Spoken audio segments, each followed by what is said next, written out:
I'm glad that while we were going into intro, that someone got my weird head thing going into the show. I'm glad someone got it and someone laughed. Oh, we all know. We all think about we it. all know now. We all know now. Welcome to another geez. edition of A Strange New Pod. I'm your captain and host, Julian Brown. And no, that is not a Ferengi whip behind me. That stays behind closed doors. Joining me on the view screen tonight, the best bridge crew in the quadrant, Rear Admiral Erik, who is back and ready to go, Mugato. And iconic. I put a lot of thought into this today, guys. Lieutenant Brittany, who, if you haven't figured it out already, is definitely the Section 31 plant on our show. It's true. She has a fucking black belt. Just don't forget that. Then there's Lieutenant Hawk. Other abilities. Yeah, amongst other abilities with her leg days.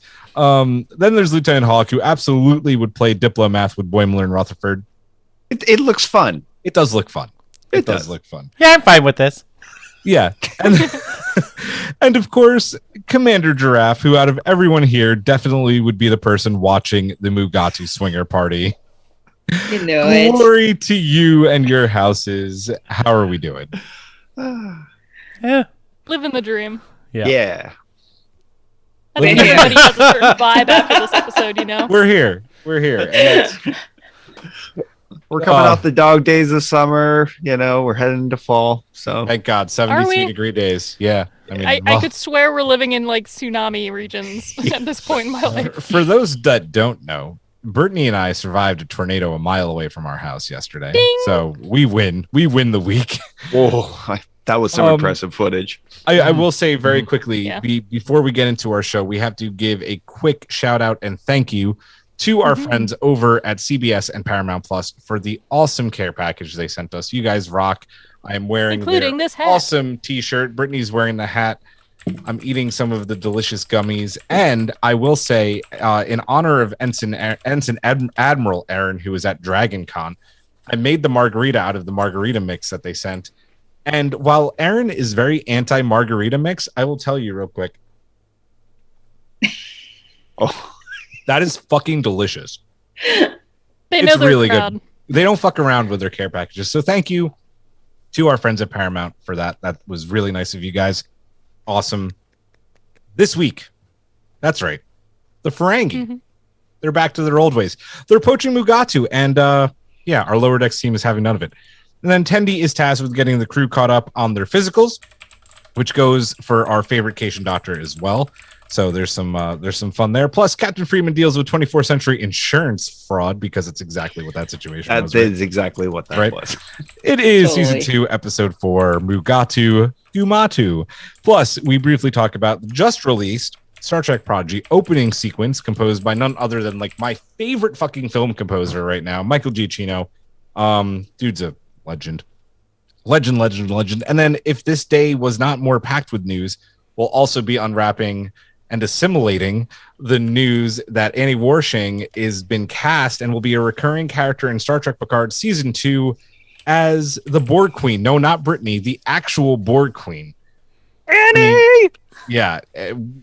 If you don't know, both Brittany and I didn't know Brittany did, but I love Annie Wersching, I guess, because Last of Us. I have mentioned her multiple 24. times. 24 for me, Especially and also the surrounding the rookie cast. for me. Don't forget, she's also. I'm talking Marvel Runaways. Oh yeah, she was talking wonderful. Last in of Us. Runaways. She's so fucking good in Runaways. Like, had no reason to be that good in that show. All the parents are really good on that show. They're all very good. Yeah. And she Brittany, is Star too, Trek she was alum. great. Okay, She I was- believe she is, and I think you're right. Go ahead. Where is she alum from? Apparently, from Enterprise, the episode which featured Renee Auberjohnny's guest appearance on the show. That doesn't shock But she's me. blonde? Yes, short-haired blonde. I believe Yeah, it. Yes! her name was Liana on the episode. Oh yeah. Trip hits on her. And Trip hits on her. Right? Yes. She was also an Yeah. angel. She was her I was whole gonna say arc. any like early 2000s Yeah. show. She was Her probably whole, on. her whole arc in 24 with Jack is just like heartbreaking and so fucking good. If you haven't watched 24 ever, it's so good. But guys, before we talk about Mugatos and Gumatos and and getting your physical via tricorder. We need to thank our awesome patrons at the Ready Room level and above. And Erik, since you're back from your not so shore leave, or whatever you want to call it, you're gonna read our. It wasn't shore leave. That's why I immediately said it was not shore leave. Anyway, so where am I? I'm there. There's my name. So we'd like to thank our lovely Patreons: Simon Stager, God damn it, Jeffrey, Every fucking time. Mariah Gossett, Spotted Giraffe, Rob Genstein, Tina Alexander, Joe Saporito, Noe Santo, Kung Hui, JD. Oh, I almost said Takako Nagumo, Kara Kennedy, Mark, Fernanda Nogales, SMK, which I'm pretty sure is Smick, and our newest collective member, Ian Davies. Woo! Woo! Another Ian. There's so many good Ians in Star Trek. There are. Well done. Yeah. It's always awesome getting new collective members, by the way. I love that. Guys, if you do want to support our show and find out more about our Patreon collective and how to join, just head over to strangenewpod.com and click on the Smick watching join. us right now? Smick is watching us right then now. it's Smick at night. You may continue. Get off my bridge. Oh, I feel like I haven't pressed that for a while for you. Welcome back. Thanks. Yeah, guys, just go to strangenewpod.com, click on the support and join the collective tab. It's right there everywhere. For our collective members who are currently active, if you missed last month's Drunk Space 9 live stream here on Zoom, where all the shenanigans and drunkenness happens, the audio podcast version will drop exclusively on the Patreon feed next week. So before we get into go ahead. This is September, which means they get a new pin, which means I have to send you a pin. Oh, it is pin month for our 10 forward patron collective members. Ooh, that's and exciting. I will give it to you, but I'm going camping this weekend, so you're not getting it till after. The people can wait. It's the 24th century. The people can wait. This one is Vulcan based, so I'm very excited.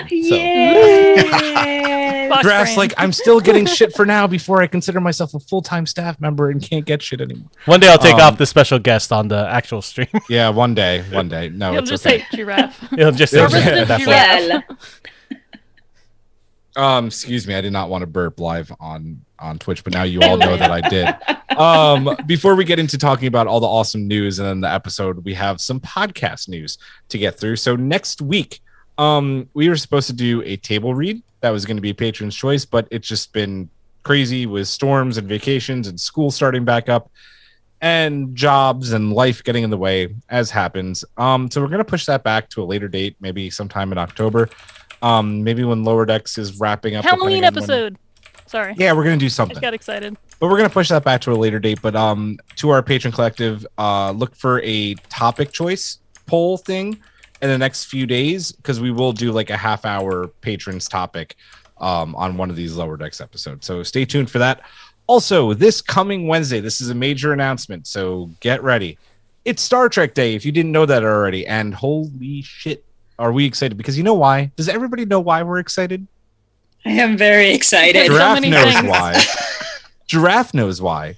Because in all likelihood, and if they don't, I think a few people on our Discord have said that we're going to riot if we don't. We're getting a Strange New Worlds trailer. It's got to happen. Yes. It's got to happen. I mean, they're heavily promoting it. Happening. But anyway, it's... Go ahead, Hawk. I love that you're fanning yourself. Just at the I'm thought. fine. I'm killing time until then. Amazing. We are into September already, and that this trailer has to drop. We know they filmed. We know they're done. We know they live together. Please give It's me true. something. Give us something. But it is Star Trek Day, so starting at 8:30 p.m. They're doing it late this time. I think they're giving a lot more people an opportunity to be able to watch. So they're not starting until 5:30 Pacific, which is pretty awesome.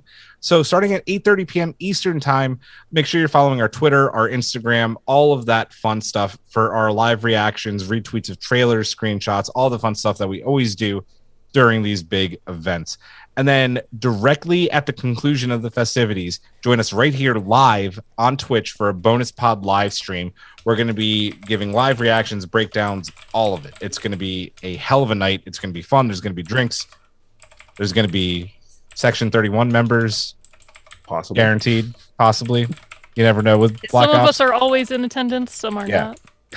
So lots of fun stuff coming up next week. So we'll have Wednesday as a bonus pod, and then we'll be back the next night with another Lower Decks review. So lots of content next week. So excited.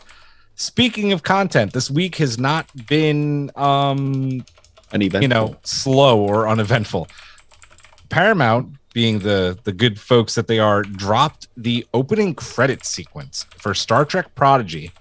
And I was surprised, at least, was composed by none other than the man behind the scores for Star Trek Into Darkness, Star Trek Beyond, and one of the short treks, which named I can't remember right now, Michael Giacchino, who is a living legend, one of the best film and television composers out there right now. I want to get your guys' thoughts on this beautiful opener that they've done. Brittany, we'll start with you, then we'll go Erik, Giraffe, Hawk, and then me. First of all, gorgeous. I know we were already talking about that with the animation for the show from just like the stills that they had and then like the other short little snippets we got. But man, you just sit there and as a Trek fan, like, we all love the intros, even Enterprise. And like, you're here to see like the gorgeous visuals, them flying through space, like maybe some other cool stuff happening, and then like the music tying in with the ship. That's why when we opened the show today, I used my little hat to make the ship go side to side like it was just doing its own little intro credits. I love it. And I don't get the people that are like, oh, all they did was show a ship. I didn't see the crew at all or anything. And I'm like, you never do. Like, and if people are looking closely, you see every single member of the crew in the opener. But we'll get to that. Yeah. It's just funny because I'm like, I don't know what shows you're watching, but like, if you're watching Star Trek, it's a very Star Trek opening, and I'm here for it. I love it. Erik. Oh, I hated it. It didn't tell a story. It didn't tell who's God, I was watching Twitter bitch about this. I was like, have you never seen an intro for Star Trek? Dude, right? Ever. It's not going to be an anime opening. Like, there's not going to be people reaching out hands. Although, like, that would be amazing. I'll take an anime Star Trek any day. Sign me up. Paramount. I'm here. The worst, and I think like Erik and Julian, you're gonna agree. It's like people were saying this is too long for kids. Fuck it's those too people. complicated. Kids can have beautiful stuff too. Yeah. Come on. Like, it was like 1 minute. Yeah. Dude, I think the Paw Patrol intro is like 1 minute Yeah. long, so they can hold their attention. It's okay. It's music. Hey, it's pretty. We still jam to the Steven Universe and She-Ra music. Fuck yes. Hell yeah. Eric and I sing that shit during Fall Guys. So like, During everything. Anytime I see you. yeah, Let's just everything. say- Dude, the She-Ra theme is a mood. On the edge of greatness. Yes, so From good. darkness I won't to distract you. light. No, we should. No, I think it's gorgeous. I think it might actually be the prettiest of the Star Trek intros. Like, I agree. the visuals are just incredible. Like, movie quality in a Yes. cartoon version. And like the stuff, because it is this new area that we're exploring, I guess sort of new. Everything it doesn't look like something we've seen before, which I really appreciate, because often you just see, hey, here's a little thing here, they're gonna fly by, but they were doing like maneuvers that we never seen a starship do. And then that fucking third nacelle comes out of the back. Out of its like, ass. new It ship. comes out of the ship's ass. Like, Legitimate. I remember, what was it, in grade 7 or 8 when Voyager came out, and the first time you see the nacelles go up, and you're like, holy fuck! They did. That's what I said, right beside my 6-year-old. They're gonna say it eventually. Yeah. Well, they've heard it. And they enough. might as well say it about nacelles, Right. And then the music, obviously, like, gorgeous. Like, and then it ends off with the 3 notes, right? The Star Trek notes. You're just like, fuck, god damn it. Yeah. Perfect. So I can't wait for it to be so well known to all of us that we can hum it like the rest of the themes, I already am. It's so good. I can't. I have Lower Decks stuck in my head. Yeah, I True. still do. Before draft goes, we obviously want to hear from our awesome Twitch collective members. So if you watch this, we want to know what you think about it as well. Draft, your thoughts on the Prodigy intro. I loved it. Come on. It's beautiful. There's so many little things you can find. I mean, like big things, but they're kind of little, but kind of hidden. The music is perfect. And I've loved on Twitter people that have put like over song. Yes. How perfectly it matches. It shows you that everything is well balanced, is well thought through. And I mean, this is the kind of stuff as a kid that I would like watch, like be like, more. Like everything, it brings. Great. If you I can cannot rickroll wait. somebody with it or do Holding Out for a Hero, I mean, that's all you need. If you can match And- those two songs with your classic 8-count beat, you're good. I'm going to say something very controversial, yet very brave. I was not into do. Prodigy until that trailer. Yay!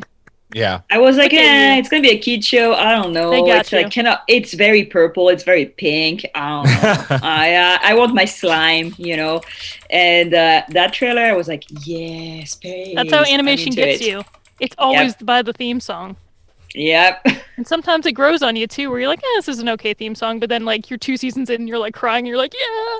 And then they change it the next season. You cry more. Oh. Like, why? Yep. I'll do also sorry, Hawk, real quick. I'll also edit this out of the pod, but Sci-Fi Haven Gaming, there's also a just straight up video version on our Discord in the Kurtzman era chat right now that you can check out.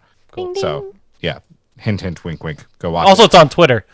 Yeah, for Canada. It's everywhere. It's everywhere. You It's on you YouTube. I think it's on the To be fair, space one. every time I load up Twitter, I just keep seeing pictures of Annie. So yeah. I'm like, well done. I before Hawk goes, I'm going to read a quick Twitch one. This is simple but beautiful. This isn't new, but this intro was so pretty from SMK, which I mean, absolutely so true. Hawk, your thoughts on this? Oh, everybody's done such a good job of pointing out the highlights of it, and that it's a classic Trek intro, but it also shows you how far Trek has come, over the years, and that to get to this point, and that where instead of just simple black with a few stars, and that they made that exciting for us as kids. But to be a kid now watching this, yeah, I would love that. Are you you don't saying ha- it's been a long road? Getting there to As far here, as intros are concerned, getting from there to here? but the kid's time is finally here. I guess so.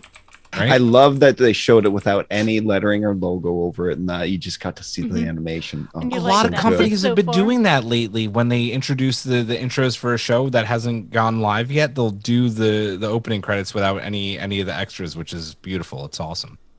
It's so pretty.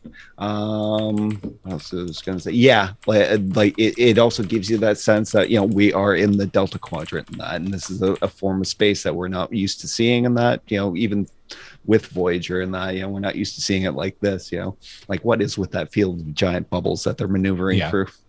Yeah, Well, the kids obviously got into a bubble machine.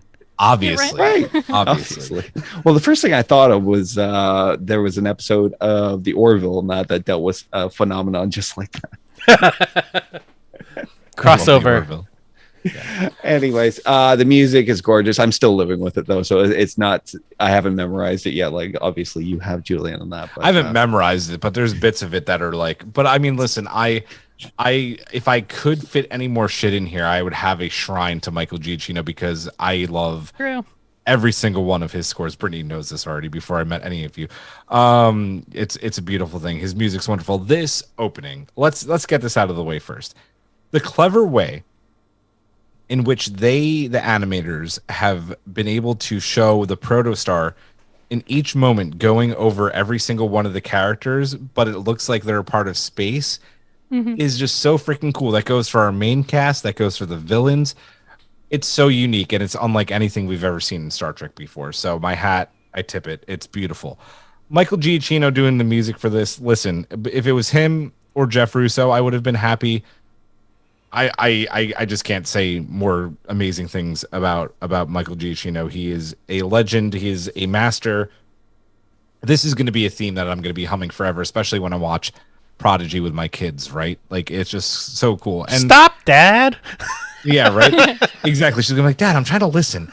And to mirror what Erik said, I mean, the quality is film quality, and it shows that CBS and Paramount are putting funds into Star Trek and putting funds into not only Star Trek but Star Trek for kids, right?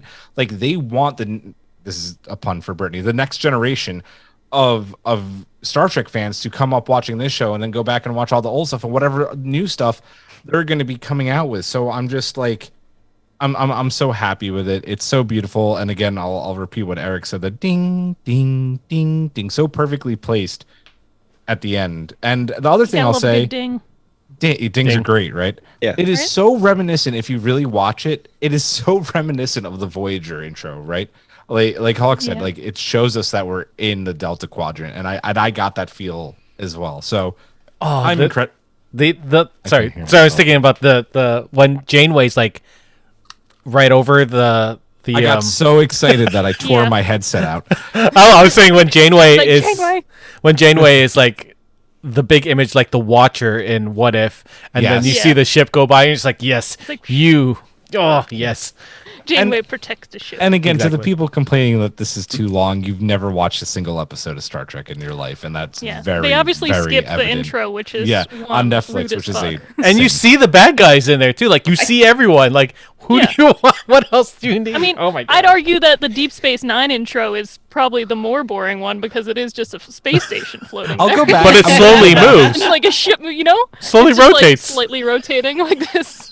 I'm gonna go back in time to when Stargate SG-1 I and love Stargate Atlantis got abbreviated intros on Sci-Fi Channel, Oh. and there was an Oh my god, yeah. outcry. Do you remember the outcry? People Yeah. were like, are you fucking kidding me? I'm still Put it salty back- about that. Put it back now. And I think two episodes later, the main intros were back because there was that much fan complaint. People love long intros. Get over Just yourself. let us choose to skip or not. Yeah. Don't just take it away. Never skip it. Never. I like to work out during the intros and outros of shows. So, like, if you take that away, I will not move from my couch. I need the intro. on Twitch, Sci-Fi Hemming says they finally got to watch it via the link that Erik was so kind to send.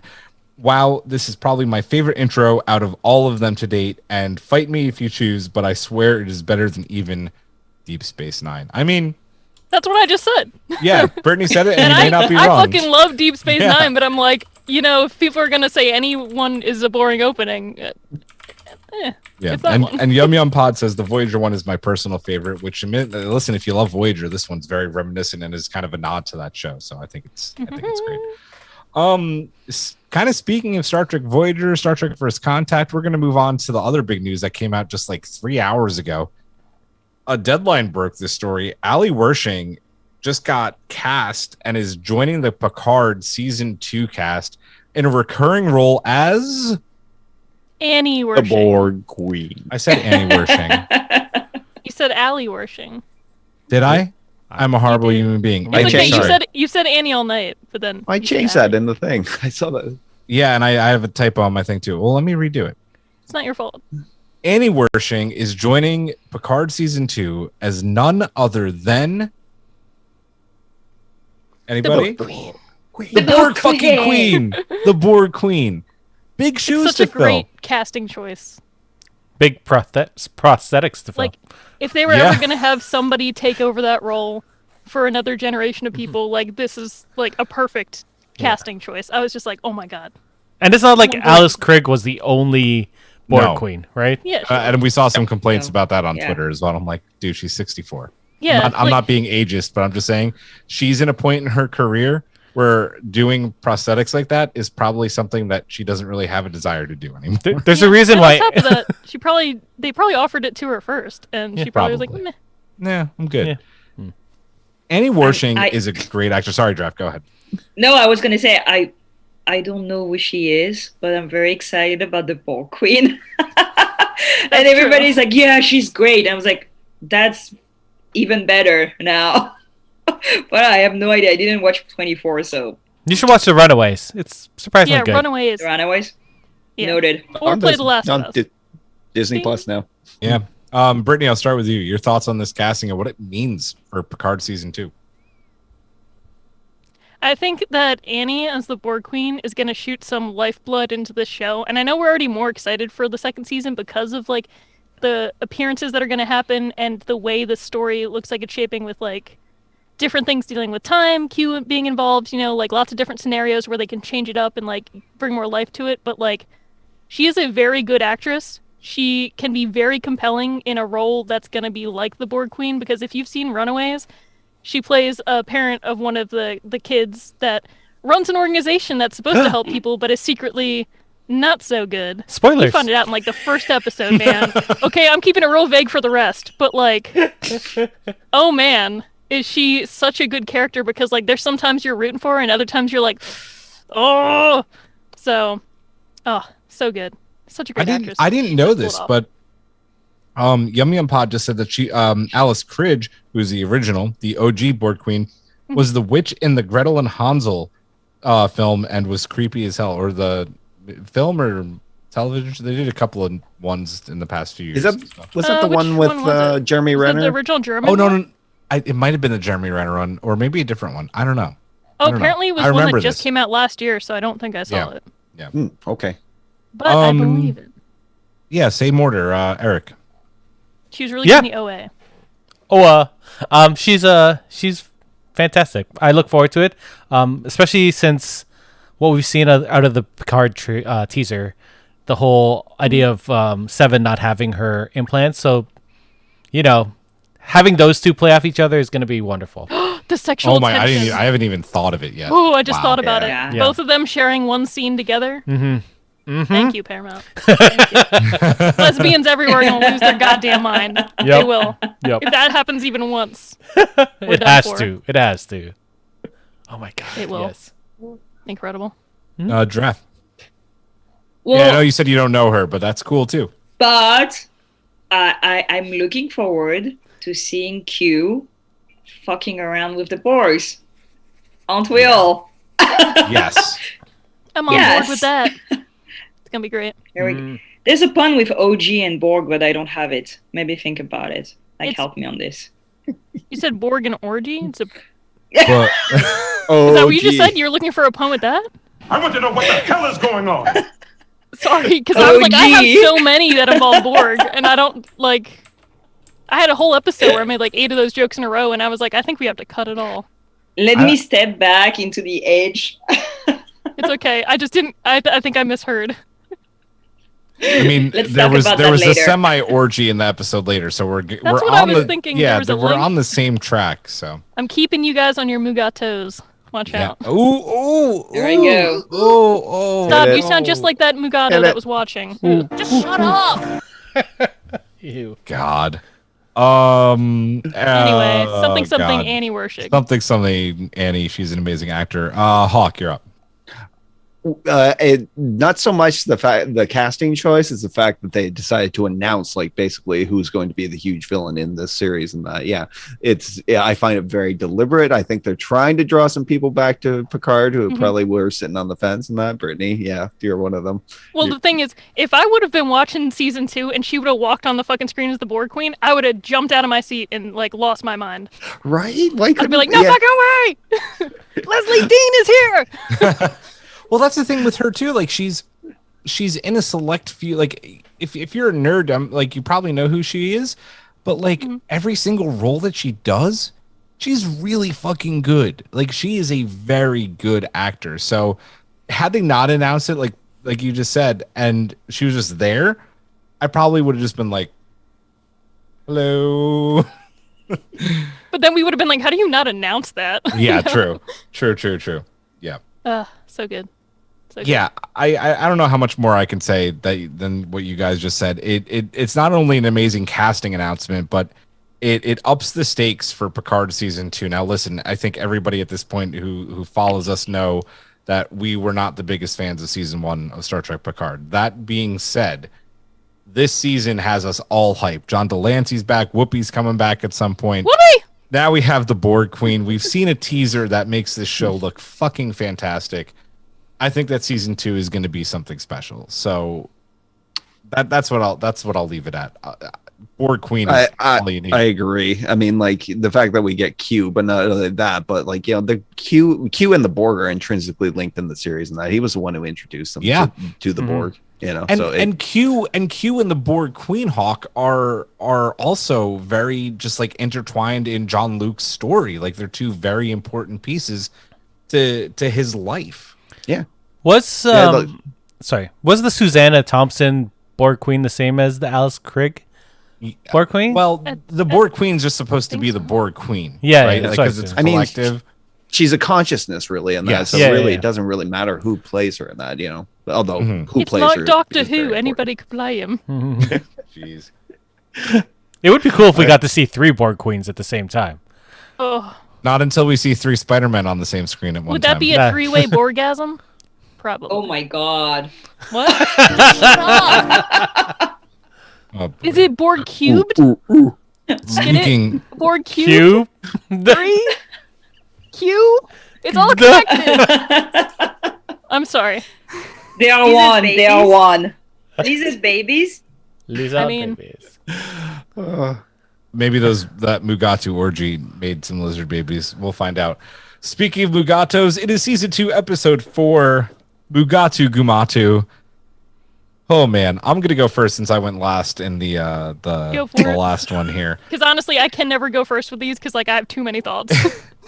Well, speaking of thoughts, right? Like, you know, we were lucky enough to get screeners of these, and this is one of the episodes that we all maybe had the same reaction to at first. Like, this wasn't our favorite episode of the 5, but now that I've rewatched this and gone back, I would actually say I really enjoyed this episode, and I would actually say that last week's episode is my least favorite of the 5.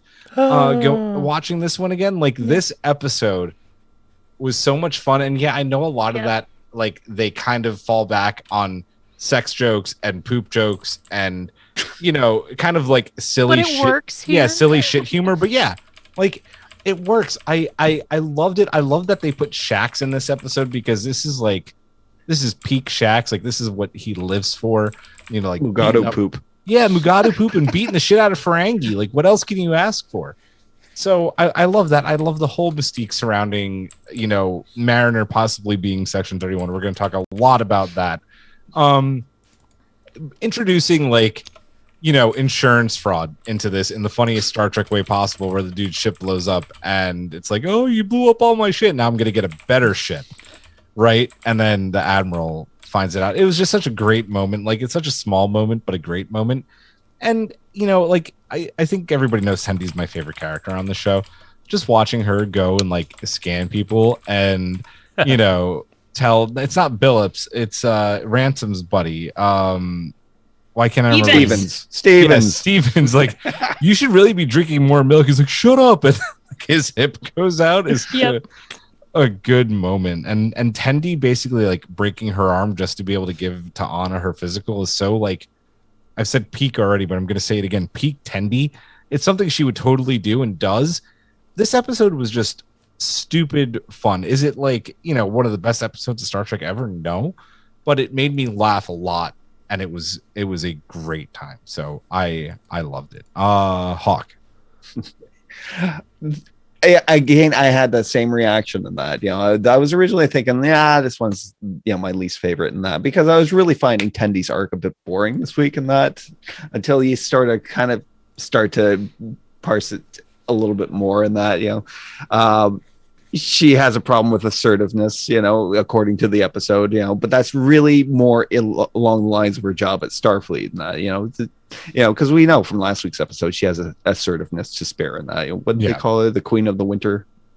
Winter Constellations. Winter Constellations. Queen of the Winter Constellations.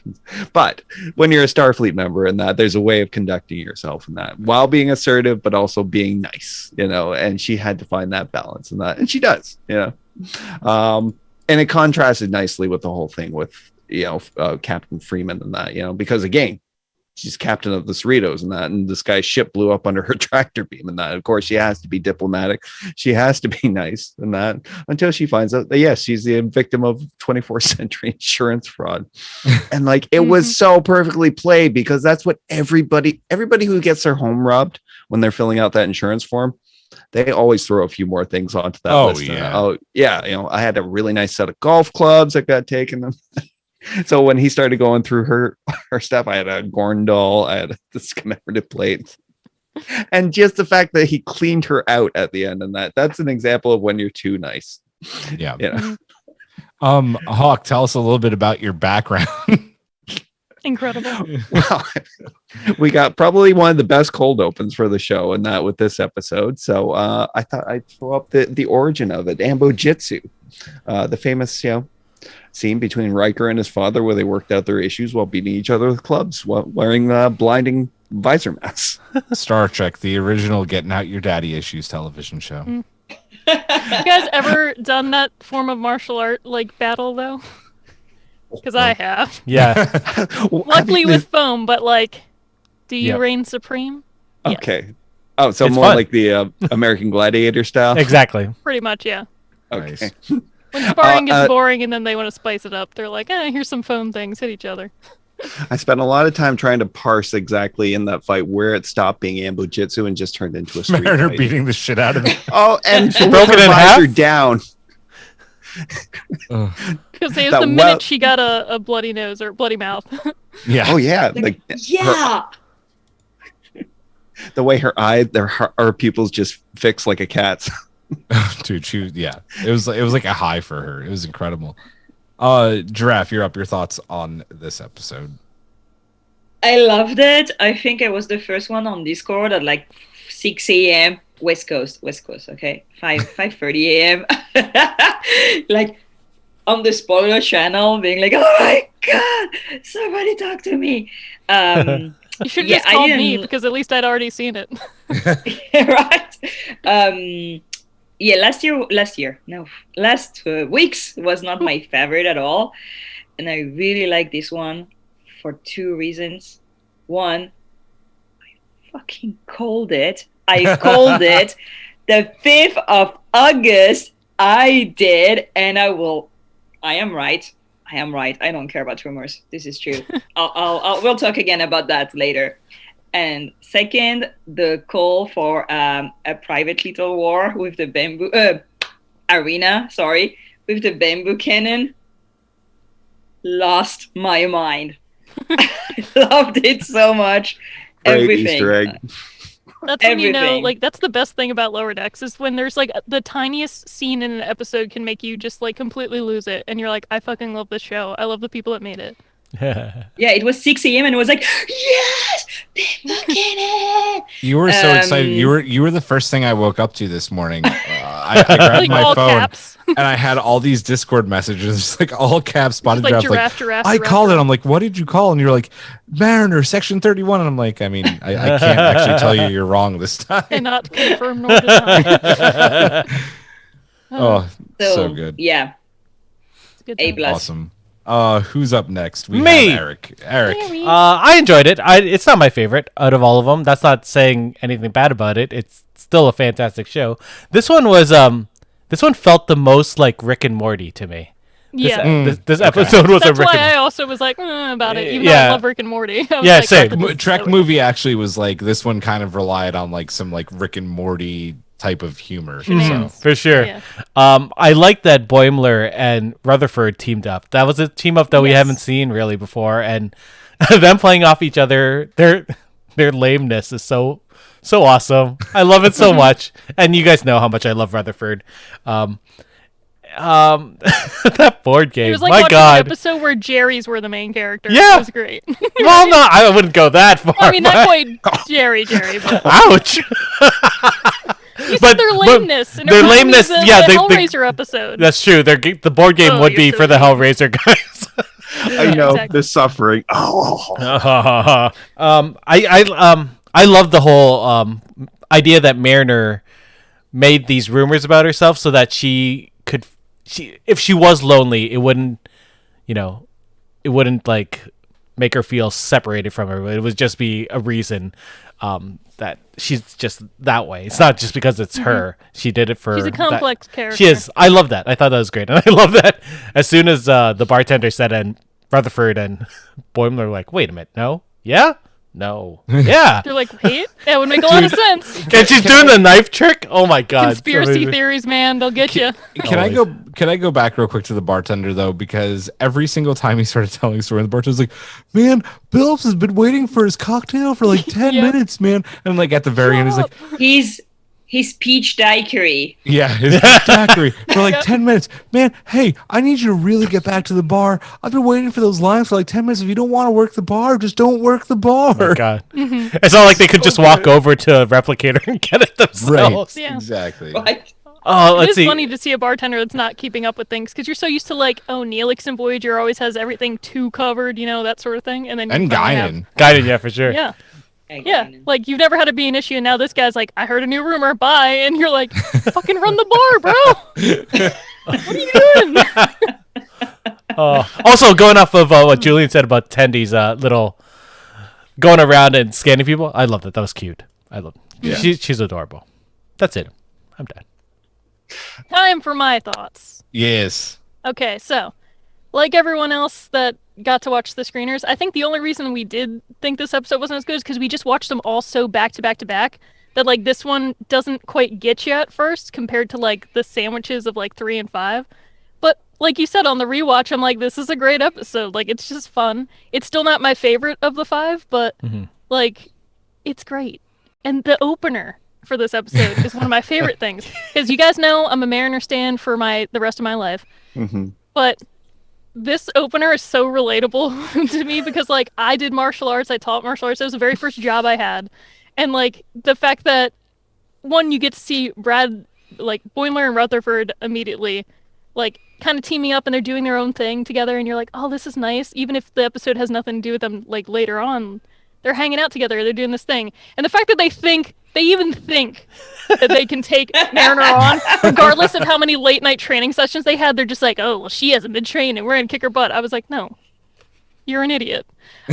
So then immediately that one cheap shot though, like, and they're like, oh, you gotta take off the kitty gloves now. Looks like we're doing too good. And then she just whops them, and then they're just like, no, I give up. You can put the kitty gloves back on, and she keeps going. Yeah. Do you know what's so funny about that though? That they kept their battle wounds because like normally, right? You just go to sick bay and you get them like tricordered away. No, they were probably so fucking embarrassed to go to sick bay that they just like put bandages over their wounds. Which is even funnier because they know Tendi. Tendi could have just done it. Yeah. I don't think they would want to admit to anyone how it happened because they didn't want to like explain it. But like, I've been there as like a martial arts instructor where like you go easy on certain people, even if they're people at your own level, because like you're the one who's technically the teacher in that scenario. But then they get that one cheap shot fucking in, and you're just like, I will destroy your entire life. And then you proceed to do so, but in a way that teaches them. So you're like, next time, watch your fucking back leg. That's why you're on the floor. I found that highly relatable. And the fact that Shaq sat there and he's like, oh, I got here early, but you guys can keep going. And they're like screaming for help. And he's just like still looking at his pad. And then don't rush on my account. Yeah, exactly. And afterwards, when she's like, oh, well, I was going to do some phaser target practice. I need some moving targets. Let's go. Was also my second job. I worked at a gun range. I did both these things together while I was in high school. So I was just like, thank you, Mariner, for having these shared things with me. But they're also sports that, once again, you do primarily alone. So when she mentions it later on in the episode, you're like, yeah, these are very individual sports. And I get why she would do them when she wasn't good at holding on to friendships. So yeah, the opener, loved it. Loved the dynamics.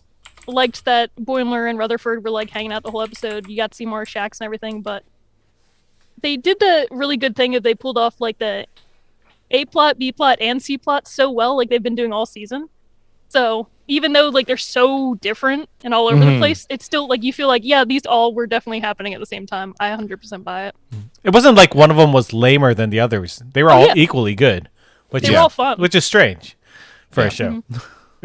Let's talk about one of those plots a little bit more, which is the whole Mariner Section 31 controversy. Are you guys convinced that she isn't a Section 31 member, or is she definitely working for Starfleet? She's Hawk is ready to go. She's not. No. All right. First up, no, of course not. How could anybody believe Mariner would be working for an authoritarian or secret organization? I do. No. I do. She hates authority. How could she work for a because group Section that 31 hates authority too? But it would ruin her complexity. But she also hates dicks and assholes. Or taking orders. I mean, No. not completely. The ones that control things. Yeah, I get it. No, there's no way in that. But this is what's made such Boimler and Rutherford such a great pairing this week. It's not their lameness, not just their lameness that they share. It's also their naivety in that, not only were they taken in by some like, sea shanty, bartender and that telling tall tales and that, they also got taken in by the first guy that came along who saved them in the Mugato thing and that, just because he sounded a lot like Steve Irwin. Yeah. He sounded like Steve Irwin, so there's like, okay, this guy knows exactly what he's doing and that, and they follow him right into the jungle and look, I'm one of their own. I didn't write in books, but I read a bunch. I've read 5, which made me think I that read I'm 5 fine to be books. out here on my own. Figured I knew everything I need to know. Accept me as one of their own. Oh, that might be attracting them. Giraffe, you are raring to go, so I'm gonna let you go. Go off. Okay, so I'm gonna say that once. Listen to me. I wish I had. Did I make the listen to me It's the soundbite okay yet? sound I No, you bite don't that need. gives me every You time. don't need because I'm gonna say it like every single Look time. at her. She's the admiral now. I'm in the zone. 1, she's totally not now Section 31, but I do believe she was at one point of time. That explained all the shit she knows, why she's been everywhere, why she has scars, and her problem with authority comes from this. I am convinced there's gonna be a reveal because we know how Section 31 operates, and I think because she's like Starfleet royalty, she's a Starfleet kid. She went like in with like full of like, let's go Starfleet, and then she's so shit. She's so shit that we're not okay at all, and that broke her ethic. And she was like, okay, you know what? Fuck you, Starfleet. I'm gonna be in a ship. I'm gonna do nothing. I don't want to get promoted. I don't want to play that game. I know it's all bullshit anyway because behind the curtain, I know what you do with Section 31. And I do believe this. And you know what? The best way to not be caught is to make so many rumors. Nobody knows what's true and what's false. I am in. I'm buying this. I buy that Got she the would maybe check. be on one mission that was undercover, but I don't buy that she's Section 31. He Just 'cause, was. like, it doesn't Was. make any sense. Like, if she didn't have any family in Starfleet and there wasn't already all these compelling things adding to her narrative about why she has that distrust in authority, then I would agree with that. But it's because her parents are so main in Starfleet that she has this, like, you can see that she's so capable, and she was the best member in her academy and in her class. She was the top of her class. So she was showing That's that why earlier she's on. being It wasn't just- recruited. But it No, just, it wouldn't. I agree. Go ahead. I know you'll get to it, but I'm just saying, like, it's narratively, I feel like if they would make it so that she is all these cool things because she was recruited by that cool organization, it would take away from why her character is so cool, and the fact that she always tries to impress people and hold up a mystique that conflicts directly with who she really is. So if you would make it actually support that, then it takes away from what makes her character interesting. So then it's like, okay, she's a badass because she has and will always be a badass. Whereas it's like, she does these things to impress people, but also doesn't let herself get close to them. So it's either I you think want her to be she's a complex badass. or you want her to be like Section 31 secret. But she is a badass, and that's She is a why badass. that's why they recruited her. It's not the opposite, in my opinion. They don't Yeah. recruit people and form them. They recruit people that are already badass, that are already promising. Like first Emperor Georgia. up, Bashir. yeah. But It is- they pick people that are like are okay with doing things that are morally gray, and I feel like Mariner's done some isn't- morally no, but the thing gray is, shit. she does things to piss off authority, but she never does anything that is actually ethically against like her morals.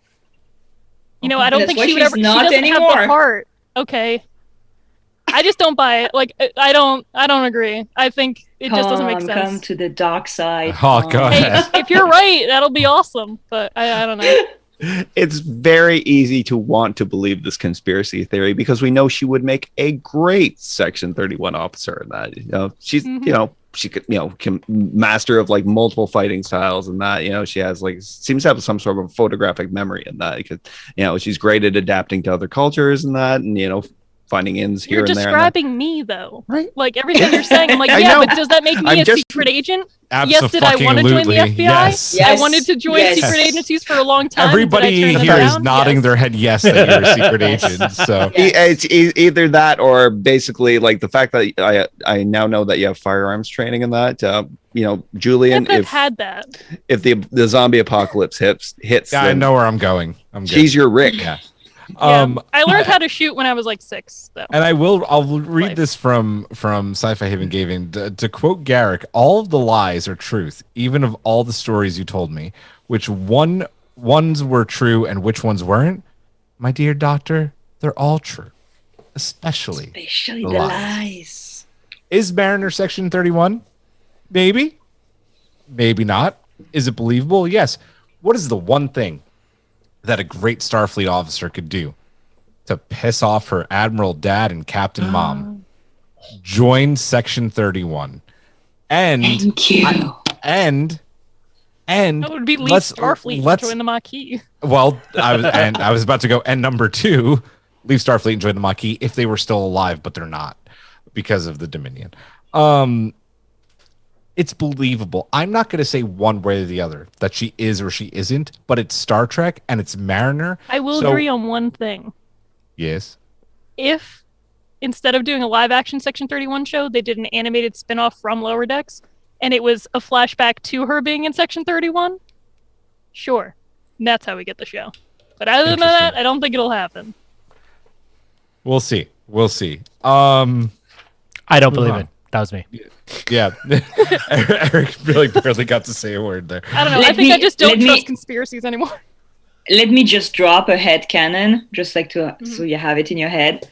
But I'm sure, like, she dabbled with Ensign Rowe. That is not an ensign anymore. She was her mentor. You feel the energy? I feel that energy. Oh, well, yeah.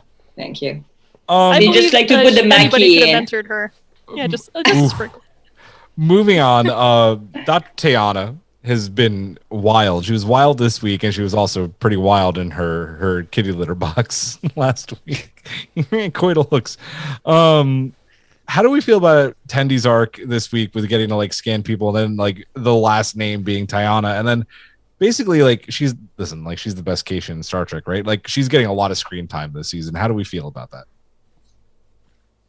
I'm here for it. I'm a cat person. She's wonderful. She swears a lot. It's funny. And it's also funny that she would be the person who doesn't want the scans the most, even though she knows, like Tendi said, they're non-invasive, so why do people avoid them? Oh. So the fact that she has to like trick her at the end, but it earns respect, she's just like, well done. Both my parents like are in the medical field, and doctors are the worst. The worst. Mm-hmm. They don't get their medical. They don't get checked. They don't want blood tests. The worst. They know what it's like to be a patient. They don't want to be a patient. Yeah. Right. Oh man. Yeah, I really like it. I like it. Funny. Big Dr. Pulaski's vibe. Yeah. I'm about it. Also this week we got his triumphant or not so triumphant, depending on if you liked how they did it or not. Return of Lieutenant Shax. No matter what you think about him. Oh, sorry, Erik. What? No. That's Shax. Mm-hmm. The whole time he's eating poop. Oh, sorry. Yes, the eating poop. Yeah, he goes full Shax in this episode. Like this is like peak Shax. He eats the poop. He beats the shit out of some Ferengi. He talks about how Mugatus are susceptible to ball shots with a phaser. I loved Shax in this episode. Yes.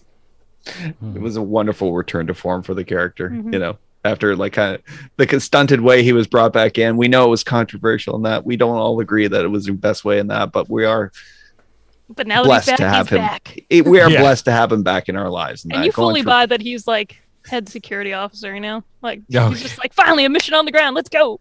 Not everyone would eat Mugatu poo. But having to verify each new like heap of dung that they found was still Mugato poop, and that, you know, it's like we know we're on the right trail. And the fact that even Mariner has a limit. Yep. Oh, she almost rolfed a few times. Yeah. But she still sucked the poison out. I made a great gift for that. Which she obviously learned from Section 31 training. So. Damn right. Anything else on Shax? Would laugh. I like that. I like that. Not only that we get him back, we got Keishan back for a small moment, section, because I wasn't sure if he was gonna ever come back, but we got to see him. I wonder what he's doing. Delta shift. Probably. Fucking Delta shift. We briefly talked about it when we were all going around, but this was another really good Rutherford Boymes team up. I really liked their dynamic this week. What did you guys think of them? Jerry's. Yeah. I loved it, and I love the game that they're playing because it's so much like Catan, but not. it's like a Risk and Catan combo in a weird way. And the fact that they, it looks like, they're like, oh, I love math and stuff. And it's kind of making fun of like when you play a lot of tabletop role playing, like D&D is a lot of rolling dice and adding. So people are like, and they'll forget how to do basic math like on the fly. So I really like that. And then when Mariner hops in at the end and then they're like, oh yeah, you're doing okay. And she leaves and they're just like, how is she so good? She's kicking our ass. Do you want to just like do this deal? Oh, it's so true. I love it. It's so nerdy. And I love it because we are nerds. Yeah. I'm just as lame as all of them. Oh yeah, same. What? Totally. Or am I secretly lame and I'm really not? We've been saying that We'll all never know. episode. No, we know. No, someone didn't know I was a martial arts instructor like until I shared a video on Facebook like a week ago, and he was like, "We literally worked together for years, and you've never brought it up." And I'm like, "I don't know, it just didn't come up." Yeah. He's like, "How do you not tell people that?" And I'm like, "Cause like to me it was like a decade ago. Like I don't know." Yeah, I don't tell people I did that either. Yeah, I'm like, I just am. I still remember it. Like, Usually, if you're someone who knows and that, you don't you don't like brag about it. No. No. It's the ones One that time, brag my about cousin it came up constantly. behind me in a grocery store, and I flipped him because he did a headlock on me. That's about the most I've ever done in public. And I was like, "Don't fucking do that." Yeah. Right. It's great. So yeah. I love that Boimler and Rutherford were the ones who solved the problem at the end, and that every episode with the Ferengi, it's like from going back like TNG and that they're cravenly, but they always seem to find a way to get the upper hand in any situation. And that remember when they took over the Enterprise? Yeah, man. Yes. Yeah. Yes. Please, Oh yeah, I no. forgot to completely bring up the Ferengi here. what? They were just fun. And the fact that it was Rutherford and Boimler at the end, who finally learned it's like you can't go back to the wall with confrontational with them and that, because they'll find a way to get the upper hand on that. No, Well, and I loved how proud Mariner was to it, and like those are my friends, and they're solving it with math and diplomacy. Big Tilly's vibe, and that's the power of math, people. Yes. I love it. I really like the fact that we see Mariner through their eyes, like when they turn and she's like, Yeah. shut. And you're like, is she actually doing this? Yeah, most probably. But like the probably way is, yeah. they see her, like with that spotlight, just like doing shot and like playing like with a knife. I just liked it. Like when they realize like she's an actual badass. I'm like, convinced Mariner's a jack of trades with ADHD and just like nobody. He's always doing something insane in the background, so that's why it feeds into these stories. We're like, I 100% believe it because she knows all this weird stuff. Oh man, if I tell you half the hobbies I have, guys, you'll be like, what are you? Who are you? How? That's a very good point. It also, the fact that I love that I noticed that little spotlight thing and that's how good the direction was in this episode, and that and it was really highlighted in the whole way they edited the Mugato mating scene. Oh man. oh my god, we didn't speak about this, but I think it's better if we don't speak about it. I'm just doing it with People my just hand. need to experience it. Yeah. It was Yeah. the way Don't it get was flagged on edited. We Twitch knew for exactly doing what that. was happening in Yeah. that, but most of it was just taking place through like these tiny little Yeah, if you peeps think out. about it, they didn't show too much until he starts rubbing the horn. So you really just piece that shit together. A kid could probably watch it and be like, I don't know what's happening. What's the rule on the internet? Is it rule 43 or 47? 34. Rule 34. If it exists, there's porn for it, and this episode proved that. Let's get into the anybody have anything else on Boims and Rutherford? I'm always calling him Boims from now on because of Boims. One Go more ahead, thing. The fact that Rutherford was about to go full Hicks when he was walking through the woods. This is freaking bad, man. Dude, I love that this show like straight up just showed Patinky getting his head ripped off by Mugato. Like that was brave. That was Gotta happen sometimes. Yeah. Let's get into our Easter egg hunt. Did anybody find anything? This was kind of not an Easter eggy episode. There's some. Go ahead. Well, sorry. I'll go. No, no, well, the you go. title is an Easter egg, right? The Mugato Gumato thing, because the original name of Mugatos were Gumatos, but rumor has it that DeForest Kelly couldn't say that word, so they changed No, it. I believe it. So they changed That's it, really but funny. in the credits of that episode, it still says Gumato, and then the name of the actor who played him.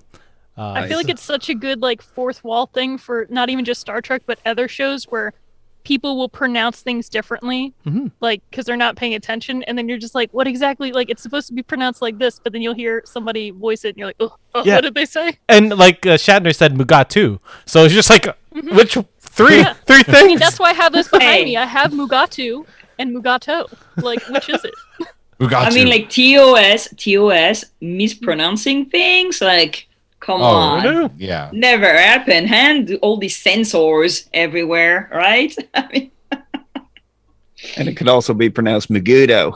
Yep. Mugato, Gumato, I tomato. love that they made tomato. fun of it the entire episode. That was great. Other Easter eggs. Bamboo Nothing- I don't remember what cannon. happened. She called the bamboo cannon. The bamboo cannon. yeah. Okay. Right at the beginning, after the cold opening, when the title comes up and they go down, the two aliens that are scientists, they are Denobulans. They are Phlox's Denobulans. race. That was From what I was gonna say. Enterprise, Denobulans. The other one, the big one, is the Ferengi in this episode are right out of the season 1 episode, which we are going to watch tonight. Stop. Yeah. Oh boy, it's bad. The This is- last outpost. Come on, there's like one scene that makes it. It's what is it that is upside down, that gets Yes. transported upside Yep. down? It's Jordi LaForge, no? But the whips, yeah, Yeah. the whips, Amazing. the electric whips, and like just like that, they're more like violent Ferengi than the Ferengi that we know. Like total Last Outpost vibes, and I think they It's referenced the Armin Last Outpost in Shimmerman. this. Armin Shimmerman. It's Armin Shimmerman. Yeah, he's one of the Ferengi in the last Ferengi. outpost. How did I not know? Oh, He yes, does, he is. No, a you're lot right. of VO You're right. stuff. Yeah. No. He was one of the Ferengi in the Last Outpost, Brittany, not in tonight's episode. Oh Um, no. Yeah, I went. The Oh, I was alien gonna though, say if he did, it's 'cause the he alien does a who lot was of buying VO all the horns, Paul F. Tompkins. Oh. Yes. Yep. So nice. Did we figure out other- what race he was? I didn't. Armin Shimmerman is human. There was also this one that was bugging the hell out of me. It was in 10 forward near the beginning in that. but there was Kazintis? The cat race? a- is from it the that, animated the red hair? the red one, yeah. Yeah. Yes. Okay. That was Maybe. bugging me. I was trying to figure out what that was. Shameless plug: if you've played Ratchet and Clank Rift Apart or any of the recent Ratchet and Clank games, he's Doctor Nefarious. Oh, there you go. Mhm. Armin Wait, Paul F. Shimmerman. Tompkins. Oh, Armin. No. Oh, Yeah, that's sorry. so funny. I love that. I did not know that. And I digress. Any other Easter eggs this episode besides the Mugatus, of course, because I don't they're really from remember. TOS. Yeah. No. Other than just like them playing Ambo Jitsu, like that's the big one for me. I was just like, this is yeah. hilarious. They And do. Can Go ahead. can we extrapolate a little Discovery Easter egg about like the preserve for animals, like in the Okay. sanctuary Oh, yeah. in Discovery? Okay. Oh, That makes Alright. sense. Yeah. could It's be. far fetched. It's They're very like, far And, fetched. and the Tuvok infiltrating the Maquis reference as well. Yes. So, Mm. anything else? No. I think Let's that was it. get to the subspace poll and mailbag. Hailing frequencies are open. Who wants to read our poll for this week? I'll do it. The poll. Oh, no. Eric Do you said want it to do first. Oh, okay. Go ahead. No, No. go Eric. I Eric did it said it last first. week. So we asked the internets what they thought of season 2, episode 4, Mugatu. Bugatu? I can't remember what it was. Gumato. Gumato. Gumato. 52% said Mugatu go. 30% said I like to watch you. Yeah. 13% said not a great compromise. And 5% said time to crack that whip. Bum, bum, bum, Honestly, bum, bum. all of these sound vaguely sexual. They were That all was great. the whole fucking point. Yeah. Yeah. Yeah. This is very So let's hope you sexually weren't charged doing any of those episode. things while watching the episode. Um, Womp womp. anybody? There were only 2 mailbags this week, so I was gonna let it go. Whoever says they want to do it first, Let say it it. go. So who wants to read mailbag this week? I'll read the first one. Okie dokie. So, Jay wrote, this episode was a great episode with a number of throwbacks to past Trek. I love how they hinted Section 31, which, yes, was a throwback to DS9, but a few weeks ago I mentioned how I would love a throwback to Discovery, and there were hints on Twitter bringing Discovery to lower decks. I would say this would be a good throwback to the starships under Section 31's control at the end of Season 2 of Discovery. And I would rate this episode 4 horns out of 5. Oh yeah, we never rated this episode. We should do that after mailbag before we end the show. That's okay. Yeah, we'll do it. Yeah, Who wants it's to neat. do Andy Kaufman's mailbag? I can do it. Hit it. All right, this was a 4.5 out of 5 for me. I love the character pairings. The Mugato mating sequence was hilarious. The Ferengi were used in a great way. They were, actually. And they eventually did the right thing, even for the wrong reason. Also, need more Otis Mugato poo is tangy. Give me 20 cc's of space. Ew. Mugatu Poo is tangy, according to Shaq. It's okay. It's just, oh my god, what I thought you were saying Took me through the. I got you. I understand. Yeah.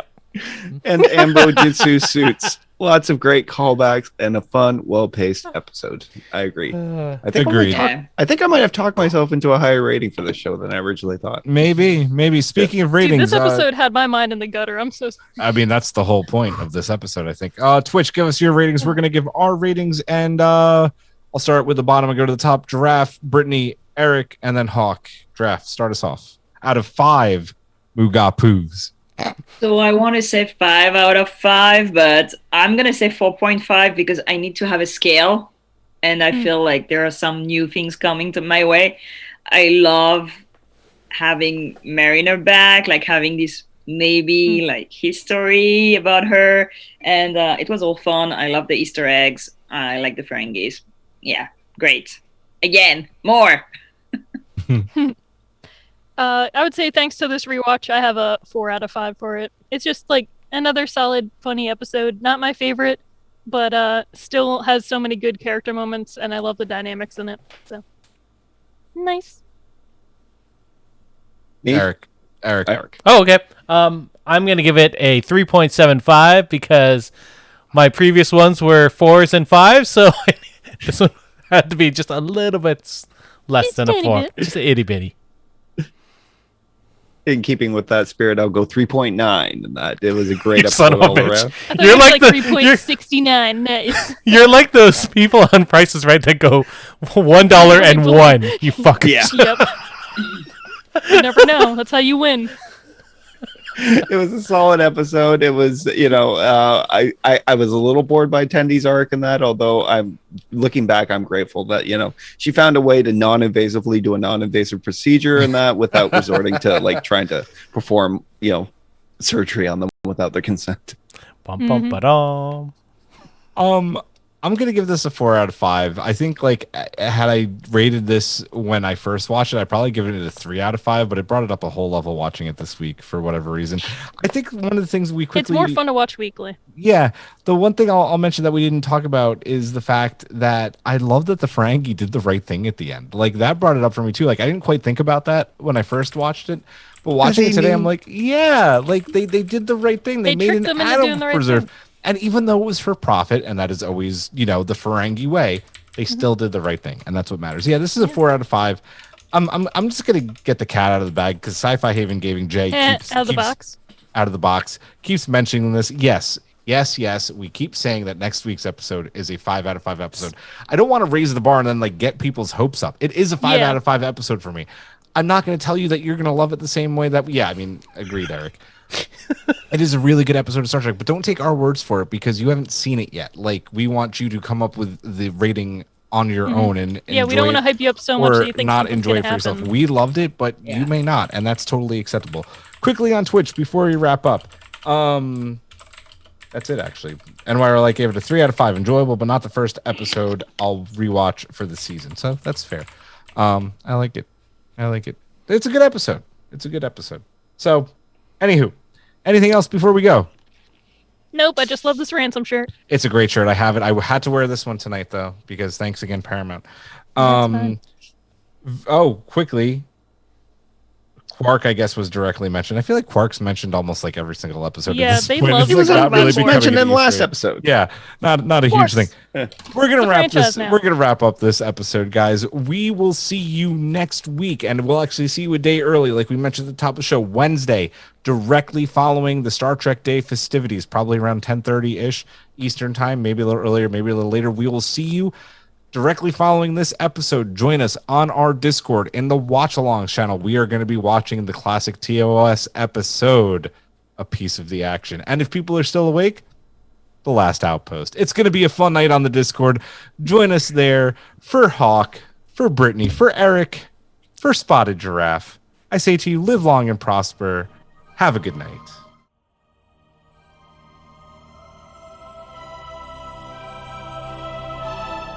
Thanks for beaming into our podcast today. If you want to keep the hailing frequencies open, you can subscribe on Apple and Google Podcasts, YouTube, and Spotify. Like what you hear? Put in a good word with Starfleet and leave us a 5-star review.